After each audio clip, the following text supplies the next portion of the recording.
nga rin ho, Ma'am Stella eh. Hindi rin po ako makapaniwala. Ang alam ko po kasi, magkakaibigan po kayo ni na Ma'am Misha.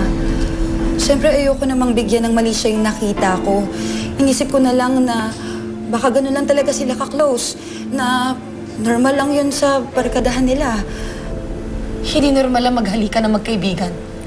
Lalo na kung yung isa sa kanila may asawa. Mga baboy lang ang gumagawa nun.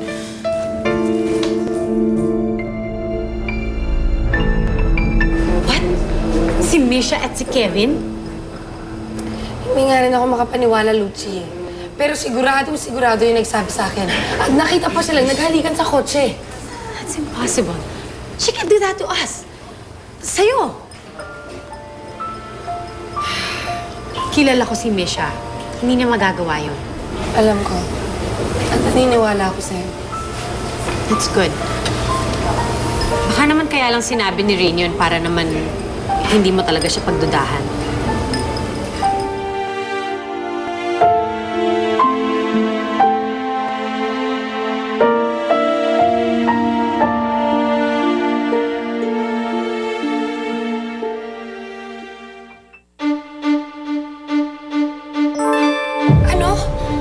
Bakit kailangan ako ano-ano pang ID para lang makapasok ako sa kwarto ng asawa ko? Ano tingin nyo? Magdadala ako ng bomba? E bit-bit ko tong dalawa kong anak? Pasensya na ma'am, hotel policy po kasi. Kailangan lang po makasiguro. Sweating.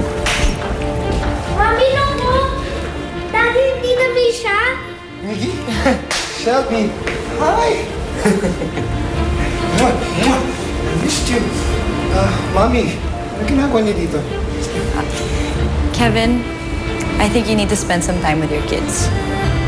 Sige, payag na ako. Ako nang aasikaso ng problema.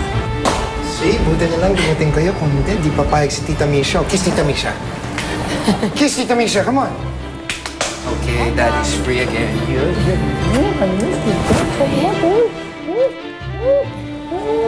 Sige, mauna na ako ah.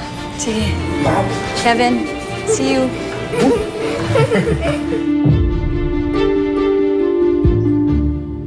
Excuse me? Natatandaan mo pa ba ako? Doon sa business conference 2 months ago? Yes, ma'am.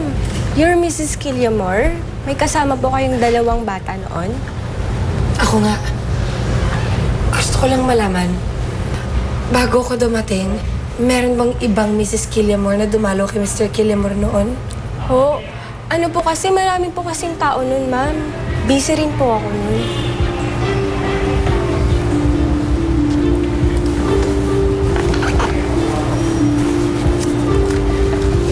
Hindi mo na kailangan magsalita. Umiling ka lang o tumango. Meron ba?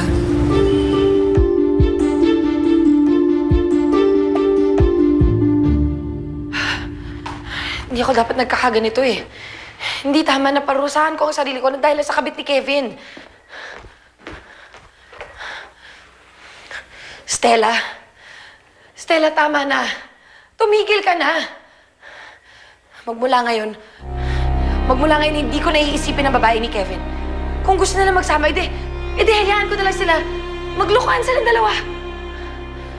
Basta ngayon, magiging tahimik na ang buhay ko. Kasama ng mga anak ko.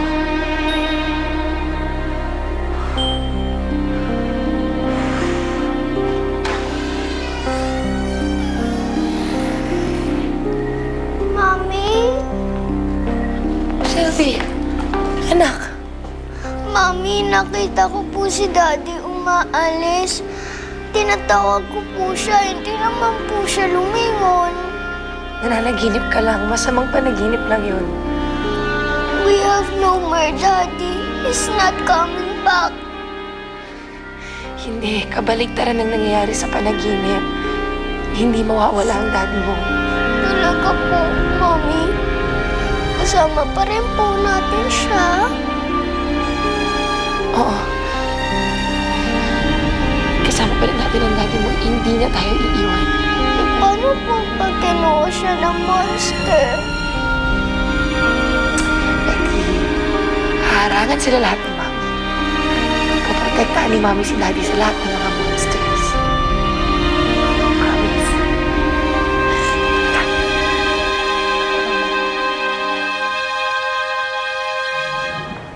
Yay, sure ka ba sa outfit ko? Hindi awkward yung shoes. Bagay ba? Anak, kahit anong itsura mo, maganda ka pa rin. Stop it. Thanks, Yay. Misha, Oh, Stella, I didn't know you were coming. Palis na ako papuntang ospital. Buti na abutan mo ako. What's up? may kailangan lang sana akong tanungin. Importante lang. Ah, okay. Yay. Yung bag ko na. Okay. Nasaan ka 2 araw bago na aksidente si Kevin? May nagsabi kasi sa akin na nakita niya kayong magkasama at naghahalikan sa loob ng kotse niya. What are you trying to say? That I'm Kevin's mistress? Hindi ba?